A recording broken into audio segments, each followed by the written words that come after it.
నమస్కారం. మన వెలుగు టీవీకి స్వాగతం. యాదాద్రి భువనగిరి జిల్లా రాజపేట మండలంలో ప్రాథమిక వ్యవసాయ సహకార సంఘం PACS నూతన పాలకవర్గ ప్రమాణ స్వీకార కార్యక్రమం ఘనంగా జరిగింది. ఈ కార్యక్రమానికి తెలంగాణ రాష్ట్ర ప్రభుత్వ విప్ ఆలేరు ఎమ్మెల్యే శ్రీ బీర్ల ఐలయ్య గారు ముఖ్య అతిథిగా హాజరై నూతన పాలకవర్గ సభ్యులతో ప్రమాణ స్వీకారం చేయించారు.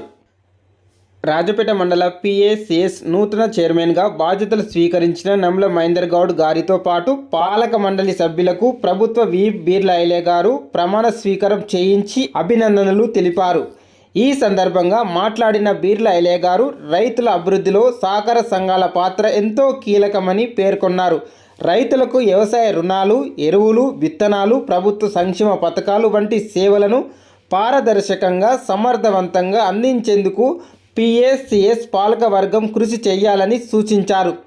తెలంగాణ ప్రభుత్వం రైతు సంక్షేమానికి అత్యంత ప్రాధాన్యత ఇస్తుందని, సహకార సంఘాల బలోపేతానికి ప్రభుత్వం అన్ని విధాలా సహకరిస్తుందని తెలిపారు.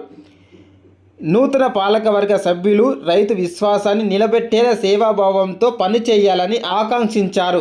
ఈ కార్యక్రమంలో ప్రజా ప్రతినిధులు, సహకార శాఖ అధికారులు, కాంగ్రెస్ పార్టీ నాయకులు, PACS సభ్యులు, రైతులు, కార్యకర్తలు మరియు భారీ సంఖ్యలో ప్రజలు పాల్గొన్నారు. రాజపేట PACS నూతన పాలకవర్గ ప్రమాణ స్వీకార కార్యక్రమంపై మీ అభిప్రాయాలను కామెంట్ రూపంలో తెలియజేయండి. వీడియో నచ్చితే లైక్ చేయండి, షేర్ చేయండి. మరిన్ని తాజా వార్తల కోసం మన వెలుగు టీవీని సబ్స్క్రైబ్ చేసి బెల్ ఐకాన్ని నొక్కండి. ధన్యవాదాలు.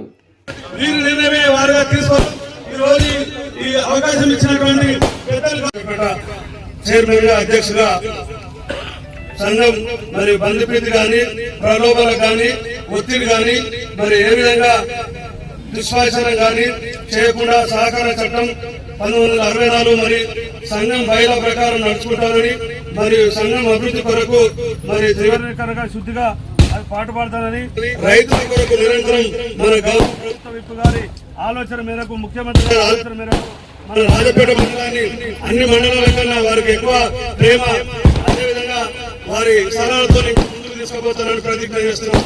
జై కాంగ్రెస్.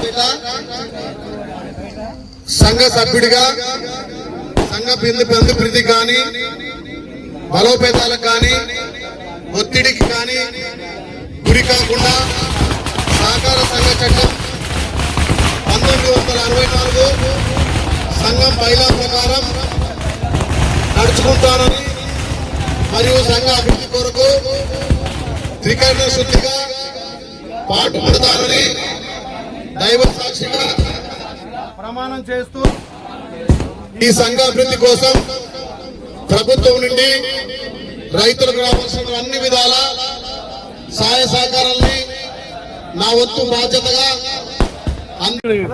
మీరు కూర్చోండి. ఒక్క నిమిషమే